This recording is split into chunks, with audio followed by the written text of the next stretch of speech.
हिंदी मतलब नवीन वस्त्र। तो आज का वीडियो कक्षा 12 के लिए है, सुभाषित रत्नानी। तो सुभाषित रत्नानी जो वेदों में पूर्व काल में हमारे संत महात्माओं ने जो सुविचार प्रस्तुत किए श्लोक के माध्यम से। श्लोक क्या होते हैं? संस्कृत में पद्य शैली को ही श्लोक बोला जाता है और श्लोक में कुछ सूक्तियां हुई और कुछ सुभाषित हो गए।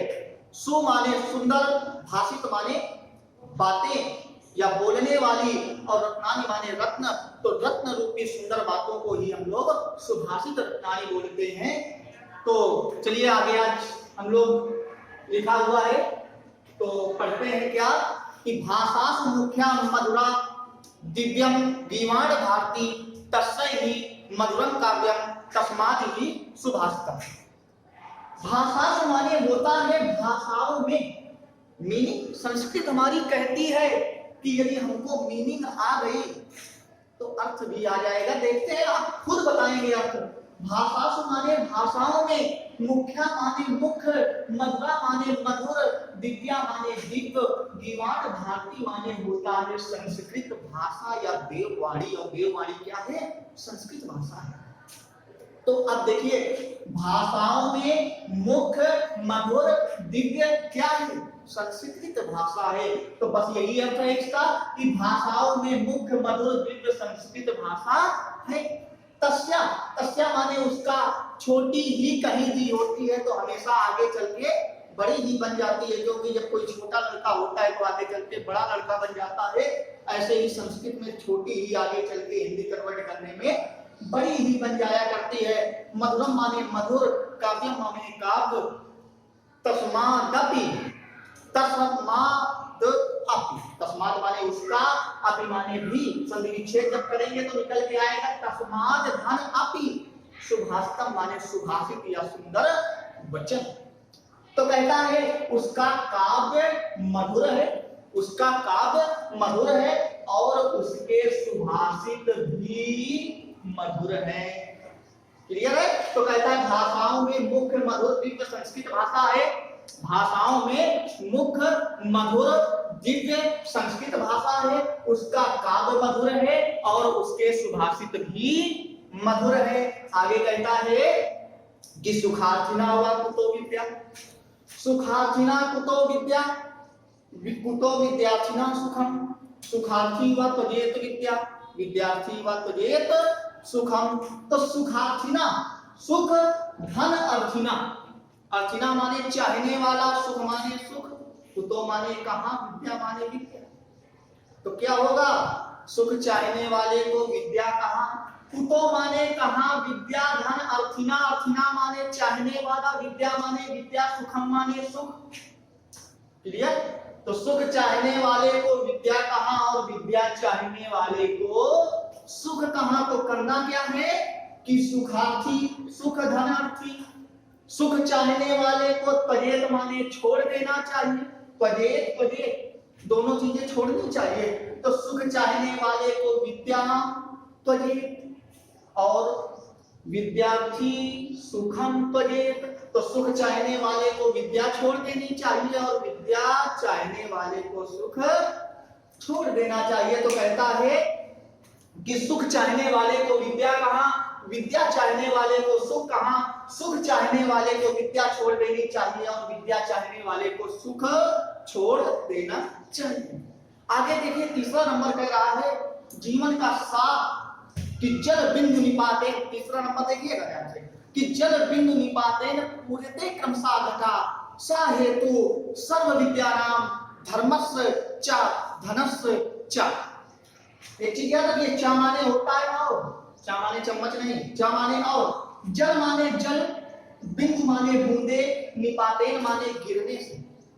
अर्थ क्लियर होगा, हमें अर्थ आ जाएगा। अर्थ क्लियर हुआ, अर्थ आ जाएगा। क्रमशः माने लगातार या निरंतर, पूर्णते माने भर जाना, घटा माने घड़ा। तो क्या हमने बोला? जल की बूंदे गिरने से लगातार घड़ा भर जाता है, यही तो है। अब इसको हम थोड़ा सालिड लगाएं। कैसे लगाएंगे कि लगातार आगे ले जाइए, क्रमशः को आगे ले जाइए, बन गया कि लगातार जल की बूंदे गिरने से घड़ा पूरा हो जाता है या भर जाता है। जल की बूंदे लगातार गिरने से घड़ा भर जाता है या लगातार जल की बूंदे गिरने से घड़ा भर जाता है। सा हेतु माने इसी प्रकार होता क्या है कि सर्व विद्यानां, थोड़ा सा नीचे वाली लाइन आपको दिक्कत कर सकती है लेकिन अब क्लियर हो जाएगा, बस थोड़ा सा शांत। कि सर्व विद्या, सर्व माने सभी, विद्यानां माने विद्याओं का, रामाणाम षष्ठी विभक्ति बहुवचन, तो विद्यानाम षष्ठी विभक्ति बहुवचन, धर्मस्य धर्म का, रामस्य की तरीके धर्मस्य षष्ठी विभक्ति एक वचन, षष्ठी विभक्ति एक वचन, धनस्य धन का। तो इसी प्रकार सभी विद्याओं का और धर्म का तथा धन का होता है। तो इसका अर्थ देखिए क्या है, अब ये को अर्थात भी लगाना पड़ेगा कि लगातार जल की बूंदे गिरने से, लगातार जल की बूंदे गिरने से घड़ा भर जाता है। इसी प्रकार सभी विद्याओं का और धर्म का तथा धन का होता है। अर्थात ध्यान दीजिएगा, अर्थात में क्या लिखा, अर्थात धीरे धीरे ही सभी प्रकार की विद्याएं प्राप्त होती हैं, धीरे धीरे ही धर्म के बारे में जानकारी होती है और धीरे धीरे ही धन की प्राप्ति होती है। एक दिन में बेटा कोई विद्या नहीं सीख सकता कि एक दिन स्कूल आ जाओ कहीं तो गुरुजी जितना होए सब घोर के पिला दो, कोई नहीं पिला सकता। ठीक है, एक दिन में आप धर्म के बारे में नहीं जान सकते हो, चाहे जितने भी धर्मराज ना बन जाओ। युधिष्ठिर धर्मराज थे लेकिन एक दिन में नहीं सीखे थे। एक दिन में आप धन नहीं कमा सकते हो, धन नहीं जोड़ सकते हो। जब धीरे धीरे एक एक चवन्नी जोड़ोगे तब कहीं चवन्नियों का ढेर लग जाएगा, वो बात अलग है कि चलती नहीं। तो इसलिए चवन्नी न जोड़ना, 10 रुपए देंगे क्योंकि 1 रुपए बंद हो सकता है। आगे चौथा नंबर कह रहा है कि काव्य शास्त्र विनोदेन कालो गच्छति धीमताम, काव्य शास्त्र विनोदेन कालो गच्छति धीमताम व्यसनेन, व्यसनेन लिखा हुआ है, व्यसनेन चा मूर्खाणाम निद्रया कलहेन वा।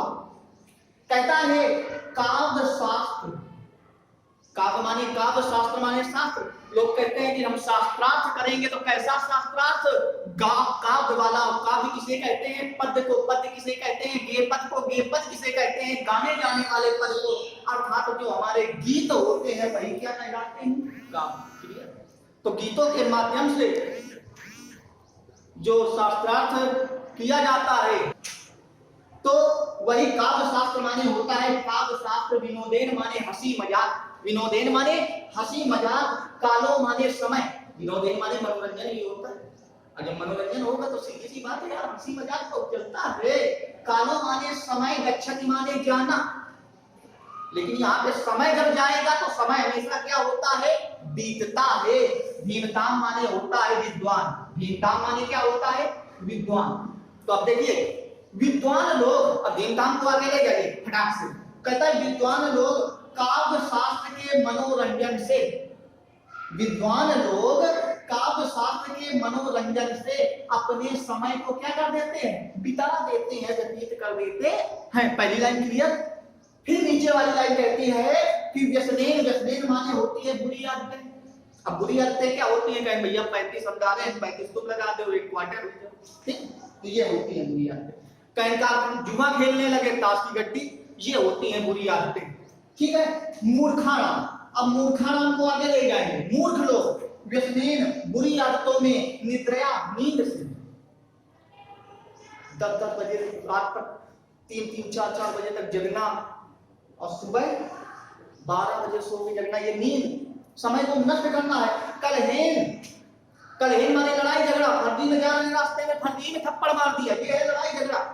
तो कहता है मूर्ख लोग बुरी आदतों से, नींद से और लड़ाई झगड़े से अपने समय को क्या कर देते हैं? बिता नहीं देते हैं। समय ये बिताएंगे नहीं, समय को क्या कर रहे हैं? बर्बाद कर रहे हैं, नष्ट कर रहे हैं। तो क्या है कि बुद्धिमान लोग काव्य शास्त्र के मनोरंजन से अपने समय को व्यतीत कर देते हैं, परंतु मूर्ख लोग बुरी आदतों से, नींद से और लड़ाई झगड़े से अपने समय को नष्ट कर देते हैं। अगला नंबर देखते हैं कि क्या है? ना चौरहार्यम, ना चौरहार्यम, ना राजहार्यम, ना भ्रातृभाज्यम, नाचा भारिका व्यय कृते एव नित्यम वर्धेत।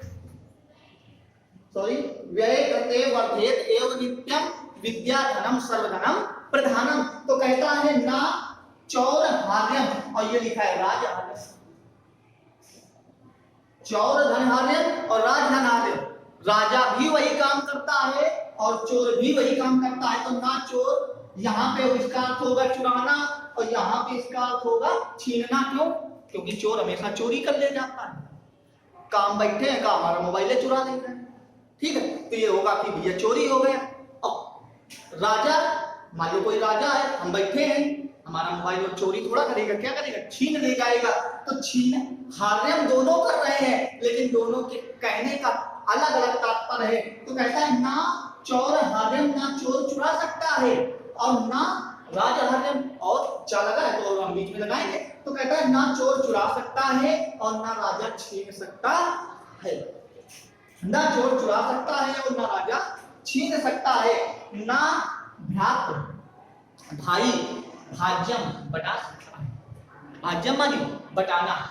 ना चोर चुरा सकता है, ना राजा छीन सकता है, ना भाई बटा सकता है। भागाय माने होता है भारी, ना भारी होती है, ऐसा भी नहीं, ऐसी चीज नहीं है कि लाओ अच्छा 5 किलो डाल के चले, भारी कोई वजन नहीं है इसमें। तो कहता है ना चोर चुरा सकता है, ना राजा छीन सकता है, ना चोरी होने का डर है, ना टैक्स लगने का डर है, ना भाई के बटा लेने का डर है, और ना कोई किसी भी प्रकार का वजन भी नहीं है। आखिर है कौन सी ऐसी चीज? तो नीचे लिखी हुई है, तो ऊपर वाले पहले देखते हैं। ना चोर चुरा सकता है, ना राजा छीन सकता है, ना भाई बटा सकता है, और ना ही भारी होती है। व्यय माने खर्च, कृत्य माने करने, व्यय माने खर्च, कृत्य माने करने, वर्धेत माने बढ़ती है, एवं माने ही, नित्यम माने हमेशा। तो खर्च करने पर ही हमेशा बढ़ती है क्या? विद्या धनम, विद्या धन सर्व सर्व सभी, धनम प्रधानम, प्रधानम माने मुख्य, धनम माने धन, विद्या धन सभी धन में मुख्य है। तो एक बार क्या कहते हैं कि विद्या एक ऐसी है, चोर चोरी नहीं कर सकता है। विद्या कौन चुरा ले जाएगा? लाओ मैं 60 तक की विद्या चोरी कर लेगा, कोई कहेगा? नहीं कहेगा। राजा छीन भी नहीं सकता है। भाई भाई का जब बंटवारा होगा तो ये भी नहीं हो सकता कि एमए की एक मार्कशीट तुम रखोगे, एक मार्कशीट हम रखेंगे। और ये भारी भी नहीं है कि कोई टीचर आया है, कहना 5 किलो लाओ विद्या लेके आए, निकाल के रख दिया सीट के सामने, ऐसा भी नहीं हो सकता है। तो और जितना खर्च करोगे, जितना ज्ञान दोगे, उतना ही बढ़ती रहती है, क्योंकि विद्या धन सभी धनों में मुख्य होती है। तो एक बार फिर से देखते हैं कि ना चोर चुरा सकता है, ना राजा छीन सकता है, ना भाई बटा सकता है, और ना ही भारी होती है। खर्च करने पर ही हमेशा बढ़ती है, विद्या धन सभी धनों में मुख्य होती है।